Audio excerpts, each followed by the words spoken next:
Shalom, selamat pagi. Apa kabar Bapak Ibu? Pagi hari ini kita boleh bangun pagi semua karena anugerah Tuhan.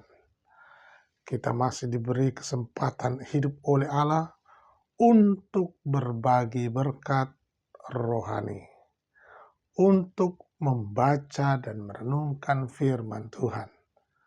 Biarlah kesempatan hidup ini kita gunakan dengan baik untuk kita diberkati, untuk memberkati.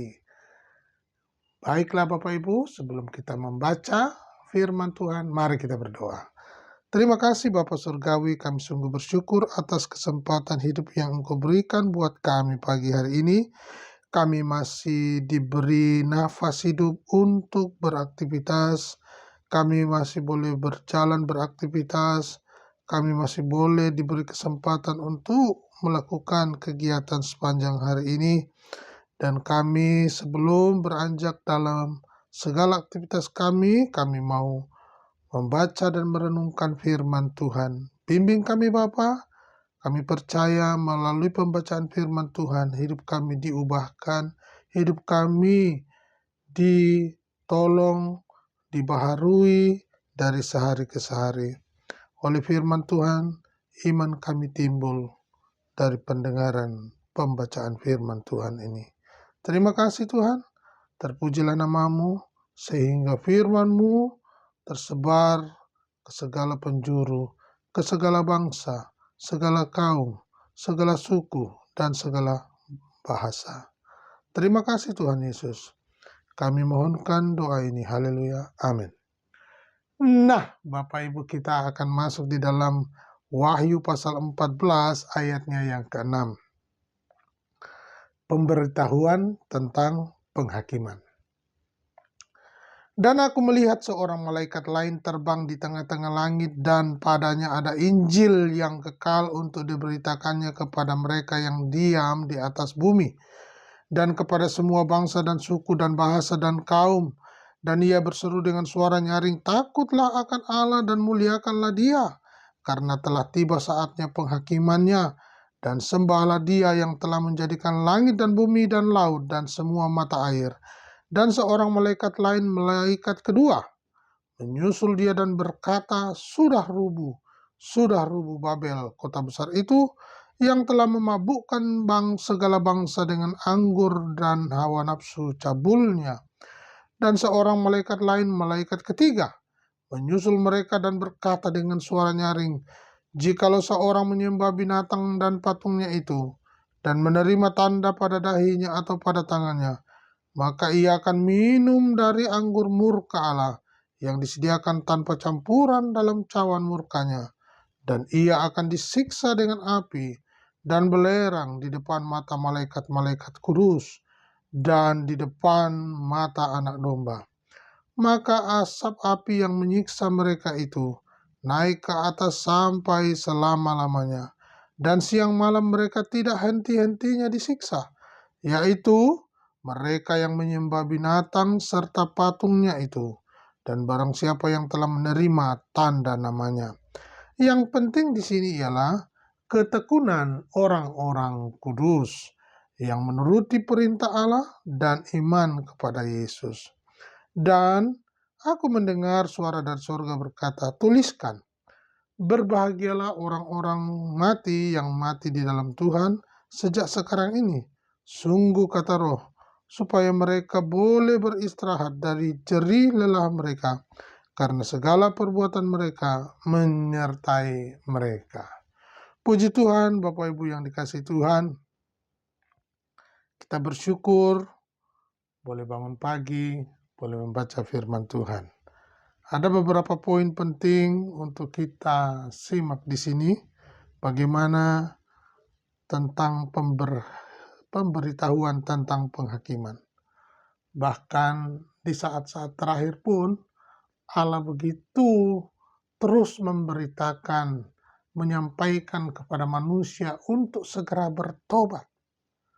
Sampai diutusnya malaikat pertama, malaikat kedua, malaikat ketiga. Bayangkan Bapak Ibu, saking cintanya Allah kepada manusia itu, ya, Dia terus menyampaikan supaya manusia itu supaya bertobat dari jalan-jalannya yang jahat. Coba perhatikan, manusia yang fasik sekalipun, Tuhan itu sayang. Supaya apa? Sayang itu maksudnya supaya segera bertobat dari perilakunya. Orang fasik itu apa? Dia tahu firman tapi tidak melakukan. Dia tahu kebenaran tapi dia tidak melakukan kebenaran. Coba perhatikan ya. Yeskiel pasal 33 ayat 11. Katakanlah kepada mereka, demi aku yang hidup. Demikianlah firman Tuhan Allah. Aku tidak berkenan kepada kematian orang fasik. Perhatikan. Allah berkata, aku tidak berkenan ya kepada kematian orang fasik. Melainkan aku berkenan kepada pertobatan orang fasik itu. Wow. Dari kelakuannya supaya ia hidup. Bertobatlah. Bertobatlah dari hidupmu yang jahat itu. Mengapakah kamu akan mati, hai kaum Israel? Nah, Bapak Ibu yang dikasih Tuhan. Di dalam Yeskiel pasal 33 ayat 11 ini menjelaskan bagaimana Allah sebenarnya menyayangi semua manusia. Tidak melihat agama, tidak melihat, tetapi dia melihat bagaimana supaya semua orang percaya kepada dia, menerima keselamatan di dalam Yesus Kristus. Dan perhatikan, apa yang firman Tuhan katakan ini.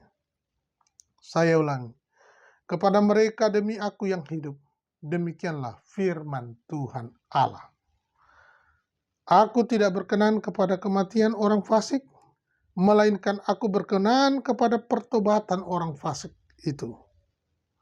Dari kelakuannya supaya ia hidup. Bertobatlah. Bertobatlah dari hidupmu yang jahat itu. Bertobatlah dari hidupmu yang jahat itu. Artinya bahwa sampai di jam-jam terakhir pun Allah terus mengingatkan kepada umatnya yang ada di bumi. Bahkan diutusnya malaikat pertama, malaikat kedua, malaikat ketiga. Seperti dalam kitab Wahyu pasal 14 ini. Bahkan sampai orang fasik pun diingatkan supaya bertobat dari kelakuannya. Ya. Tuhan berkenan kepada pertobatan orang fasik itu dari kelakuannya supaya ia hidup. Bukan mati dalam keberdosaannya, bukan mati di dalam pelanggarannya, bukan mati di dalam keras kepalanya. Tetapi Tuhan masih menunggu. Tuhan masih menunggu dan terus melakukan himbauan, arahan untuk hidup dalam pertobatan. Ya. Untuk apa tujuannya orang fasik ini? Supaya orang fasik ini juga bertobat dan menikmati hidup yang kekal. Masih ada kesempatan. Bagaimana dengan orang-orang yang hidup dalam percabulan? Bagaimana dengan orang-orang yang hidup di dalam kelakuan yang jahat di hadapan Tuhan? Kembali Bapak Ibu, orang fasik pun Allah tidak berkenan dalam kematiannya yang sia-sia. Tetapi Allah berkenan dalam kehidupannya untuk berbalik dan bertobat karena Allah ingin orang fasik itu hidup. Inilah cintanya Allah, kasihnya Allah kepada kita Bapak Ibu selama masih hidup di dunia ini. Mari Bapak Ibu, selagi ada kesempatan, mari kita sampaikan kabar baik bahwa masih ada kesempatan. Ada pertobatan di dalam Yesus Kristus, mengaku Dia sebagai Tuhan dan Juru Selamat. Ada pengampunan untuk Dia menerima Bapak Ibu Saudara dan saya. Ingat Bapak Ibu, dimanapun Bapak Ibu Saudara dan saya hari ini, jangan katakan tidak ada harapan lagi, tidak ada kesempatan lagi. Tidak Bapak Ibu, Alkitab menjelaskan masih ada kesempatan. Bahkan seseorang jahat bagaimanapun, ada kesempatan. Seperti dalam Yeskiel pasal 33 ayat 11 sudah mencatat. Orang fasik pun Allah tidak berkenan dalam kematiannya. Dia mau supaya orang fasik itu bertobat dan dia juga boleh menerima kehidupan yang kekal. Nah, Bapak Ibu yang dikasih Tuhan, dalam kesempatan ini, jangan sampai kita yang awal bisa menjadi yang terkemudian, bisa menjadi yang akhir. Tapi biarlah kita untuk terus maju di dalam Tuhan. Seperti Matius pasal 19 ayat 30 berkata supaya kita melakukan firman Tuhan. Firman Tuhan berkata, tetapi banyak orang yang terdahulu akan menjadi yang terakhir, dan yang terakhir akan menjadi yang terdahulu. Selagi masih ada kesempatan, jangan hidup di dalam keberdosaan. Jangan abaikan firman Tuhan. Jangan anggap remeh firman Tuhan. Ya, jangan anggap remeh. Jangan anggap biasa. Setiap firman itu hidup. Dan dia hidup untuk Bapak, Ibu, Saudara, dan saya. Biarlah pagi hari ini kita mau berlumba-lumba, bersungguh-sungguh untuk hidup di dalam takut akan Tuhan. Hidupi keteladanannya. Kita belajar dari hari ke hari untuk hidup kita dibaharui. Percayalah ada pertolongan di dalam Tuhan. Percayalah ada kehidupan di dalam Kristus Yesus. Ada kehidupan kekal karena dialah kehidupan kekal itu. Biarlah pagi hari ini setiap kita yang ada, setiap kita yang mendengar firman Tuhan ini, percayalah ada harapan, ada kepastian, ada tujuan hidup yang kekal diberikan kepada orang yang percaya kepada Dia dengan iman kepada Yesus Kristus, bahwa Dialah juru selamat kita.